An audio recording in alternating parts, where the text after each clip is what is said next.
Okay. It might be working now. Uh, Are we live? well, let me go to my tablet and check if we are live. Um, there should be. I'm wearing my sunglasses now because my face. Yes, there is a stream there now. All right. Yes, here you go. That's you. All right, brilliant. Okay, now we have the scream the scream the stream. Uh, I'm going to share the link and then we can start this presentation. Now, real quick, you have your presentation ready? Yep. Okay, brilliant. Then, It's all queued up on the other screen and ready to go. okay, I'm gonna ask you to start that in a moment. All right, for everybody joining now, if anyone has joined yet, this is, well, probably nobody has joined yet, but this is the replacement stream for the speech George was supposed to give in the DG Micro Summit presentation room because the technology has failed us once again. It took a couple of minutes to set us this stream as well, but at least it is working. So let me just make a Twitter post real quick. Go. And I'll just say it's 5:30 in the morning where I am, so if things Oh aren't dear. clear, it's probably me. So For George Bueno of Slabovia's presentation for the Digi Micro Summit 2024. Now streaming live. There we go. Post. And let's share that with. There is a Discord server which I never use, but I'm gonna put it in there as well. there's so many options for social media these days. It's nuts. Oh yeah, tell me about it. So I moved over from Twitter to Blue Sky because, well, Elon Musk. Yeah. I'm probably going to do it too at some point, just until I get around to doing anything technology related. Just takes ages. Uh, Mm. okay.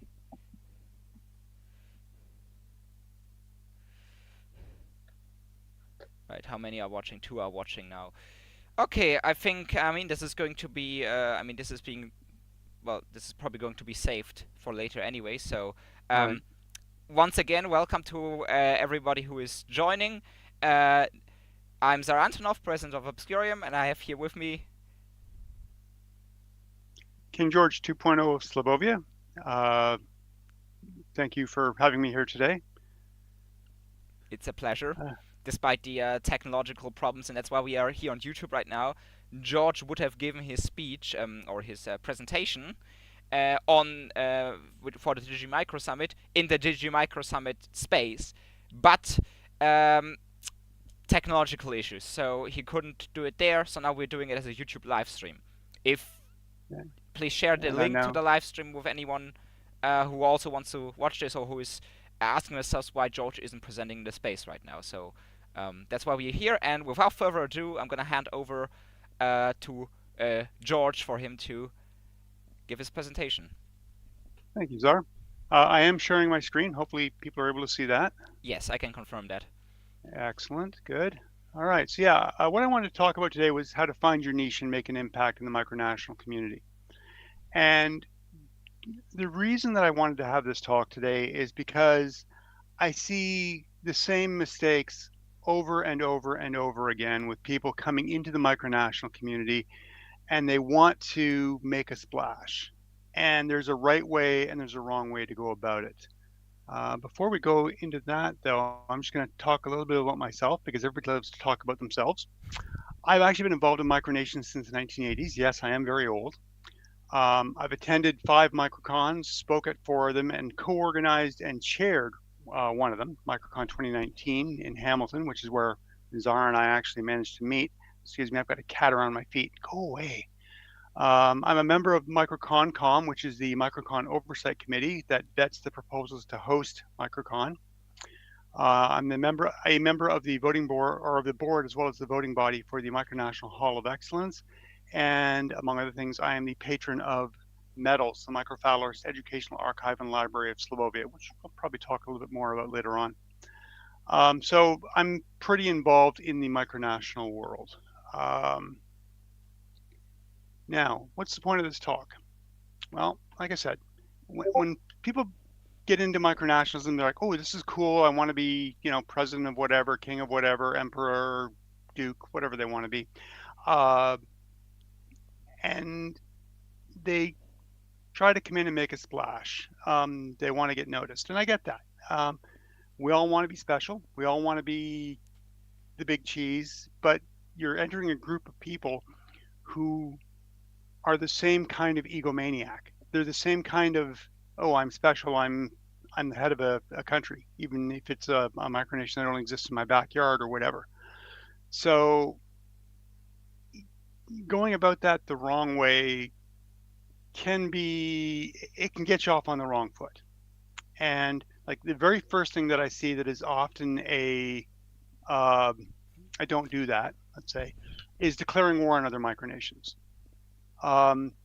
99 times out of 100, this is just a bad idea all around, particularly when you try to declare war on one of the well-established micronations like Molossia or Ruritania or one of those micronations.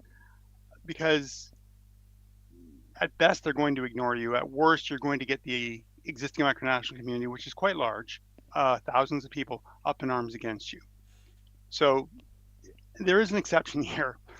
Well, there are exceptions. The exception I listed here, West Arctica invades and annexes Cala-Sahara. That worked because Archduke Travis of West Arctica also founded Cala-Sahara. Sorry, I've got that bloody cat. She's got a habit of chewing through cords, so I've got to make sure that she doesn't chew through my headset cord, or this talk will end very abruptly. So yeah, Archduke Travis, he founded West Arctica with somebody else. Then he went off and founded Cala-Sahara. Then he came back to West Arctica, and then in his role as leader of West Arctica, they invaded and annexed Cala-Sahara. And it was a whole thing. It was funny, actually. That's about the only time that I've seen a micronational war between two micronations actually work out. The second thing I would say is don't come in and propose what we call a YAMO. YAMO means yet another micronational organization. Probably once a month in the Facebook communities, I'm seeing somebody saying, oh, we need to form a micronational United Nations. No, we don't. They don't work. Because the reasons that the micronational the original United Nations was formed, it was the post-World War II era, micronational war, as I've said, isn't really a thing. Micronational trade isn't really a thing. So what's the point of a micronational umbrella organization? Now, there are some that work, and the example I've given here, La Microfrancophonie, that's a great one. They do a really good job of promoting French-speaking micronations, and they're pretty active, and they have conferences every year. Now, conferences are a different thing. They're not, like, I know some people would say, well, isn't MicroCon kind of United Nations? No, not really. It's more of it's a conference. You come to get informed, to meet other micronationals, have a good time. Hopefully give and receive some medals if you're lucky. But it's not a United Nations. Now, the third thing I'm going to suggest is don't come in expecting to make money off your fellow micronationalists, because none of us have any. You're not going to come in and get rich off of us. This is a hobby for all of us. None of us make money at it. There's only a finite amount of money to go around. In particular, please don't come in proposing a cryptocurrency. You'd be the third or fourth or fifth one this year, I think. There's little to no interest in it. There might be a niche of people that are interested, but it's really not an area where a lot of micronationalists are devoting their effort. Let's put it that way. Okay, so those are some examples of what not to do, because they will turn the community against you in one way or another. Like if you declare war, the community will actively turn against you. If you create a YAMO or try to create a YAMO, people are just going to be like, okay, just sit down and observe for a while. And if you try to make money off your fellow micronationals, they're just going to say, okay, you're a scammer. We don't want to talk to you. So none of those end up well for you, basically. So what to do? Well, first thing to do is understand your fellow micronationalists. Like I said before, everybody in this community has an ego. We all want to be the big cheese. So don't come in expecting to be the capo de capo, as I say. Work within the community. What do I mean by that? Well, so I'm going to talk about niches. I'm going to talk about finding a space in the ecosystem, but first understand that there are spaces within the ecosystem that you might want to already take part in. For example, there are groups for micronational stamps, for micronational currencies. There's several people like Czar who are really into the flag aspect of it. Uh, don't be afraid to figure out how to join those communities and lend a hand there. Listen to those who've been around for a while would be my third point. We've already made all the mistakes, right? We've done a lot of things. Um, we've tried to do a lot of things. We've had some things fail dramatically or fail hysterically, depending on your point of view. We've learned the lessons, so you don't have to. You can avoid some expensive mistakes by asking questions in the community and saying, "Hey, has anybody tried this?" And somebody will say, "Yeah, we tried that and it didn't work because reasons." Dot, dot, dot. So I mentioned finding your niche. What your niche is an area that is going to be of benefit. I'm going to give some examples. I'm going to talk about what makes a good niche, and then I'm going to give some examples of niches that I've been exploring, and then hopefully this will inspire people to find other niches. Um, but basically, it's a spot that is of interest to you, is going to be of interest to others, but isn't a space that is actively being explored today. There are, like, if you think about the world, um, the I don't know what you want to call it, the meta world, the physical world, the real world, the Uber world, whatever you want to call it, the world we all live in physically, it is huge. It is what, 8 billion people now, or something like that. And they all have lots of interests and lots of hobbies and lots of aspects.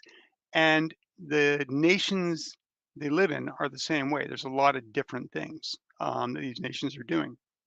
There's going to be opportunities to get into um, a micronational version of that. Now, I do have a caveat at the bottom there. This is going to take time and effort. Don't expect to come into the micronational community and declare something and in the first week be crowned king of kings or whatever. It doesn't work that way. It takes time to build up your reputation, takes time to build up trust in the community. Because another thing to remember is that in some ways, micronations are like dandelions. Many of them bloom and wither and scatter seeds and fade away within like literally a couple of weeks. But then they scatter seeds and hopefully that more micronations pop up in their wake. Because of that, new entrants, sometimes we want to wait a while and see whether you're going to stick with it. So that's another reason why this is going to take time and effort, is just to make sure the community understands that yes, you're legitimately in this for the long haul. So I said I was going to talk about what the good niche is. So a niche is like a spot in the ecosystem for you. Ideally, it's going to be something that you're already interested in, your interests, your skills, passions, and it's not already being actively explored, right?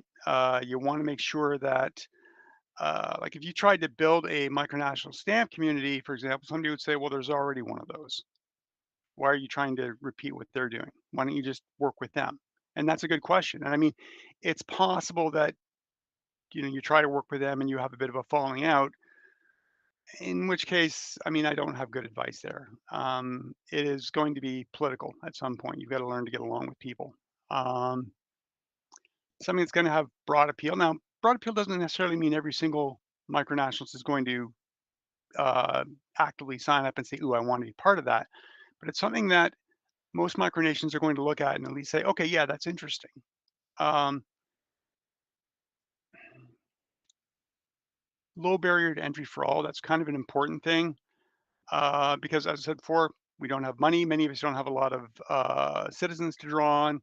We're not all Ladonia. What does Ladonia got? Like 20,000 citizens now or something like that? Uh, they're just they're huge in terms of population, versus Slavovia's got like less than 50 versus some other micronations have, like, literally it's my family kind of thing. Like Molossia. Molossia is one of the biggest and most famous micronations in terms of reputation, but it's one guy in his family, right? He's not a huge micronation when it comes to resources. So that's why I say low barrier to entry. And then allows obviously for virtual or long distance participation because, well, look at this conference, for example. I couldn't fly off to Europe on a moment's notice to speak. So, it's good that this was a virtual thing. And by the way, conferences are a good niche, except that the space is starting to get a little bit saturated in North America and in Europe.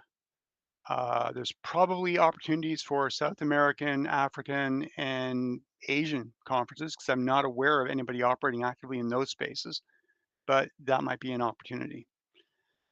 Um, so the last thing I'm going to talk about some of the niches that I've been exploring. Some of them more successfully than others. A couple of these are currently probably on hold for different reasons. And this isn't so that people can steal my ideas. This is so that people can get an idea of what a good niche might look like. So what am I currently exploring or what I've been involved with? Well, the first one obviously is metals, the Microphallus Educational Archive and Library of Slabovia. Now, this website which is microphallus.com. Notice HTTP, not HTTPS. I need to bug my web admin about getting a SSL certificate for that site. You've got pamphlets you can download and then pictures and descriptions of decorations from various micronations. And Czar, I'm sorry, but we still haven't uploaded the full set of Obscurium medals. That needs to be done soon. I need to yell at Rankin about that. Another thing that we did last year at the MicroCon 2023, we actually had a micronational cybersecurity treaty. Now, I'm not a big fan for the most part of micronational treaties. We don't sign very many of them. But the micronational cybersecurity treaty or the Chicago Treaty, which was the cyber harm intervention something agreement governing offense, it's a really cool acronym because of course, MicroCon 2023 was in Chicago. Basically, any country that signs onto it is saying they won't use offensive cybersecurity warfare against their fellow micronations. We will be setting up a website at some point. I've got to get around to that. That's on my to-do list. I've been working on micronational cookbooks. We actually released the first one called From the King's Table, which was a collection of my personal recipes earlier this year. I'm in discussions with a couple of other academics. In case people don't know, I'm actually working on a doctorate right now, not in micronationalism, but in cybersecurity. Hence my interest in micronational cybersecurity. But I've been talking with some other micronationals about possibly developing a micronational research journal where articles of interest to or about micronations might be posted in a peer-reviewed format. In the back of my mind, there's an idea for a micronational publishing company. That's kind of on hold right now, pending resources and time issues, because it all comes down to money and time, as with everything else.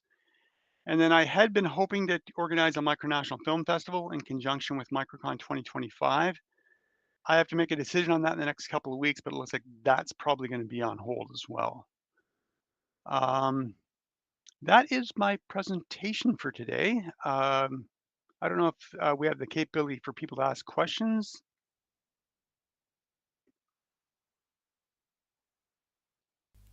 There are two people watching, so if one of those two people does have a question, I would encourage them to type it into the YouTube chat right now, and I Yeah, shall relay to you. Let's give them a moment for that. and again, so my purpose here today hopefully was to inspire people because the community becomes stronger when we all have these little ideas. Like metals, at this point, I think we've got about 20 micronations documented to some extent for their awards and decorations. But I mean, obviously, we can keep going with a lot more. The treaty is a benefit to all because it's basically the one I said before that micronational war for the most part isn't really a thing. The one thing that I do worry about is cyber war, because the barrier to entry for cyber war, if you saw most probably didn't see my talk at MicroCon 2023, the barriers for cyber war or for hacking are very low. You can get a lot of the information you need online, unfortunately.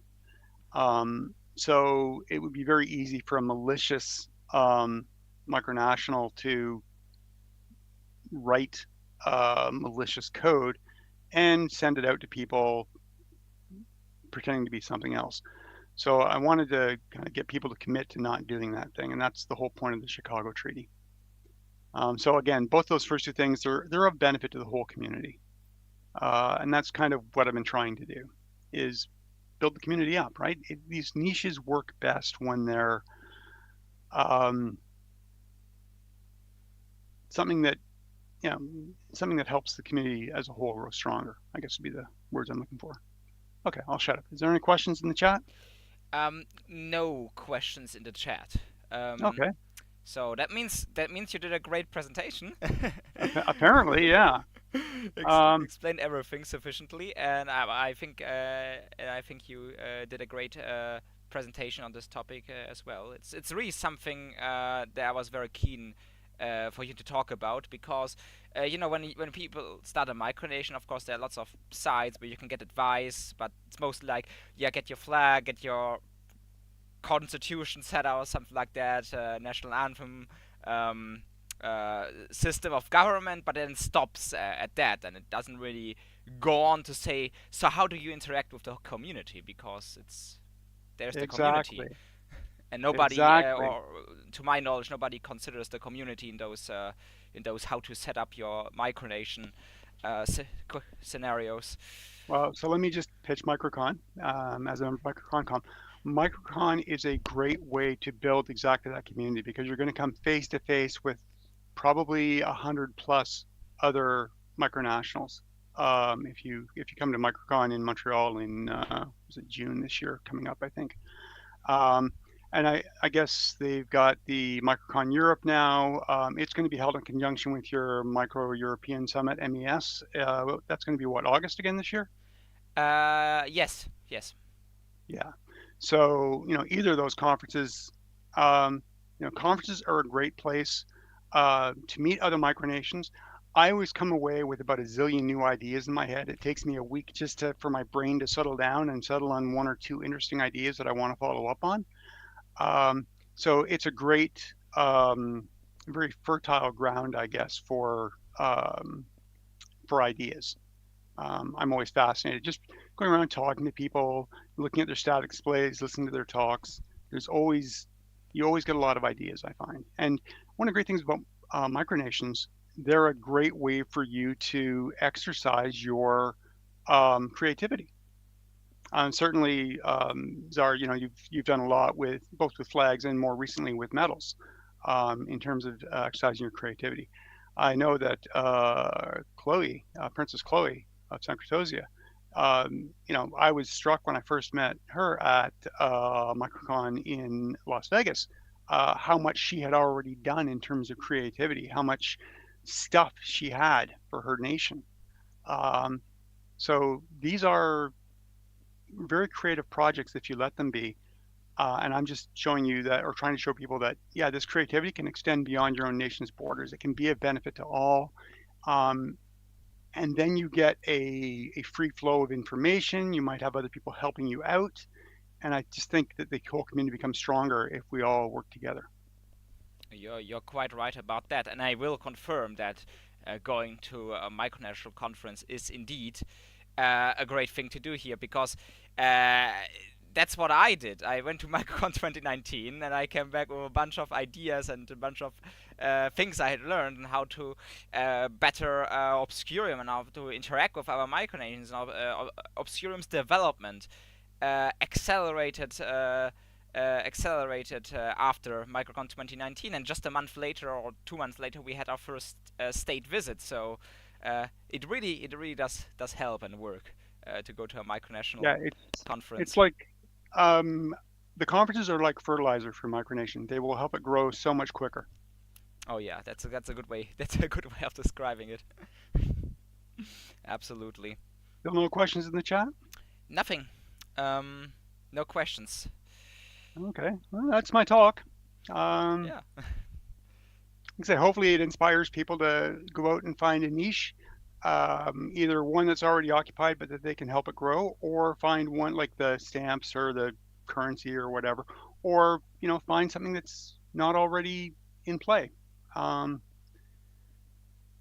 you know, like I said, I've got a number of things that I'm working on in various stages of progress because I believe that the micronational community is a fun bunch of people for the most part, and we get ideas from each other. Absolutely, I couldn't agree more. Okay. All right. Well, Oh, do that you have any questions for me? I guess would be the no, I don't really have any question. I suppose you covered the topic quite well, as I said. Right now, I don't have anything, any open any questions in that regard. okay.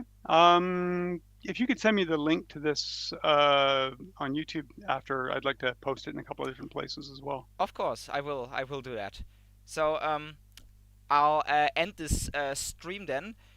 In a couple of minutes, I reckon. I'll do my presentation here as well on YouTube since well I'll check the conference room, but I don't know how many people are in there, and usually someone else is recording the presentation. I don't know how to do it in the conference room, so I might just be able to just do it on as a live stream as well.